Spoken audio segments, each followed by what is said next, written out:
பணக்காரங்க மட்டும்தான் வருவாங்க. அப்படிப்பட்ட ஹோட்டலுக்கு ஒரு நாள் ஒரு வயசானவர் அவரோட பொண்ணை கூட்டிகிட்டு வந்திருக்கார். வந்தவர் ஒரு ஓரமாக இருக்கிற டேபிளாக பார்த்து உட்காந்துட்டு அங்கே இருக்கிற சர்வர்கிட்ட தோசை ஒன்று ஆர்டர் பண்ணியிருக்காரு. ஆர்டர் பண்ணிவிட்டு அந்த சர்வர்கிட்ட சொல்லியிருக்காரு, என் பொண்ணு 10th எக்ஸாமில் ஸ்டேட்லேயே ஃபஸ்ட்டாக வந்திருக்கா. அப்படி ஃபஸ்ட்டாக பாஸ் பண்ணால் அவளுக்கு ஒரு பெரிய ஹோட்டலில் உன்னை கூட்டிகிட்டு போய் டிஃபன் வாங்கி தரேன் அப்படின்னு அவர் சொன்னதாக சொல்லியிருக்கார்.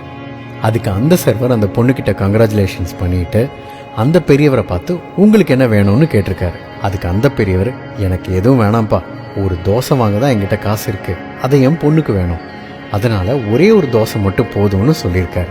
இதை கேட்ட அந்த சர்வர் மனசு கேட்காம அங்கிருந்த ஓனர்கிட்ட போய் ஃபஸ்ட்டு மார்க் வாங்கினதால அந்த பொண்ணோட அப்பா ட்ரீட் வைக்க கூட்டிகிட்டு வந்திருக்காரு. அவருக்கு இன்னொரு தோசை வாங்க காசு இல்லை, அதனால் ஏன் சார்பாக நான் அவருக்கு டிஃபன் வாங்கி தரேன், இப்போவே உடனே கொடுக்க என்கிட்ட காசு கிடையாது, அதனால் என் சம்பளத்தில் கழிச்சுக்கோங்க அப்படின்னு சொல்லியிருக்காரு. இதை கேட்ட அந்த ஓனர், நீ உன் சம்பளத்தில் கொடுக்க வேண்டாம், நானே என்னோட காசில் அந்த பொண்ணுக்கு ட்ரீட் தரேன்னு சொல்லி அந்த பொண்ணுக்கும் அப்பாவுக்கும் மட்டும் இல்லாமல் அங்கே சாப்பிட்டுட்டு இருந்த எல்லாருக்குமே ஃப்ரீ அப்படின்னு சொல்லியிருக்காரு. இப்படி ஒரு விஷயத்த சுத்தமாக எதிர்பார்க்காத அந்த அப்பாவும் பொண்ணும் கண் கலங்கி அவங்களுக்கு நன்றி சொல்லியிருக்காங்க.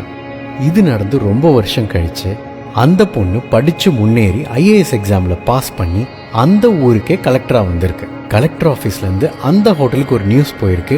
அது என்னன்னா, புதுசாக வந்த கலெக்டர் உங்கள் ஹோட்டலுக்கு சாப்பிட வர்றதா. இந்த பொண்ணு அவங்க அப்பா அம்மாவையும் கூட்டிகிட்டு அந்த ஹோட்டலுக்கு போக அந்த ஹோட்டலில் இருந்த யாருக்குமே இந்த பொண்ணையோ அவங்க அப்பாவையோ அடையாளமே தெரியல. கலெக்டர் வர்றாங்க அப்படின்னு தெரிஞ்ச உடனே ஊரே அந்த ஹோட்டலில் கூடியிருக்கு. அந்த ஓனருக்கும் புது கலெக்டர் நம்ம ஹோட்டலுக்கு வராருங்கிறதுனால ரொம்ப பெருமையாக இருந்திருக்காரு. உள்ளே போன அந்த கலெக்டர் அந்த சர்வரையும் ஓனரையும் பக்கத்தில் நிற்க வச்சு சாஷ்டாங்கமாக கீழே விழுந்து வணங்கியிருக்காங்க. ஓனருக்கு ஆடி போச்சு, சர்வரோ செத்துட்டாருன்னே சொல்லலாம். என்ன ஆச்சுன்னு புரியாமல் இருக்கும்போது அந்த பொண்ணு சொல்லியிருக்கு, நான் யாருன்னு உங்களுக்கு தெரியாது, எங்கள் அப்பாவையும் நீங்கள் மறந்துட்டீங்க, ஆனால் நான் 10th ஸ்டாண்டர்டில் பாஸ் பண்ணதுக்காக எங்கள் அப்பா எனக்கு ட்ரீட் வைக்க இங்கே கூட்டிகிட்டு வர அதை நீங்கள் ஒரு கொண்டாட்டமாகவே ஆக்குனீங்க.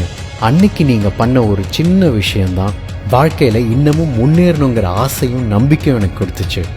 உங்களால தான் நான் இன்னைக்கு இவ்வளோ பெரிய இடத்துல இந்த ஊருக்கே கலெக்டராக வந்து உட்கார்ந்துருக்கேன்னு சொல்லி இன்னைக்கு இங்கே இருக்கிற எல்லாருக்குமே நான் ட்ரீட் தரேன்னு சொல்லியிருக்காங்க.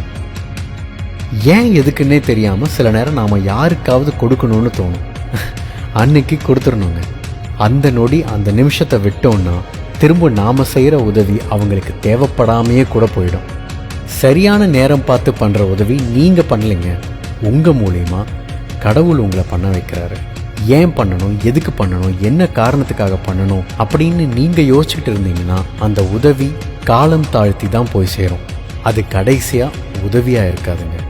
எக்ஸ்ட்ரா ஒரு தோசை வாங்க கூட காசு இல்லாத ஒரு அப்பாவோட நிலைமையை அந்த சர்வர் புரிஞ்சுக்கிட்டாரு. சம்பளம் வாங்குற சர்வருக்கு இப்படி ஒரு மனிதாபிமானம் இருக்கிறத அந்த ஓனர் புரிஞ்சுக்கிட்டாரு.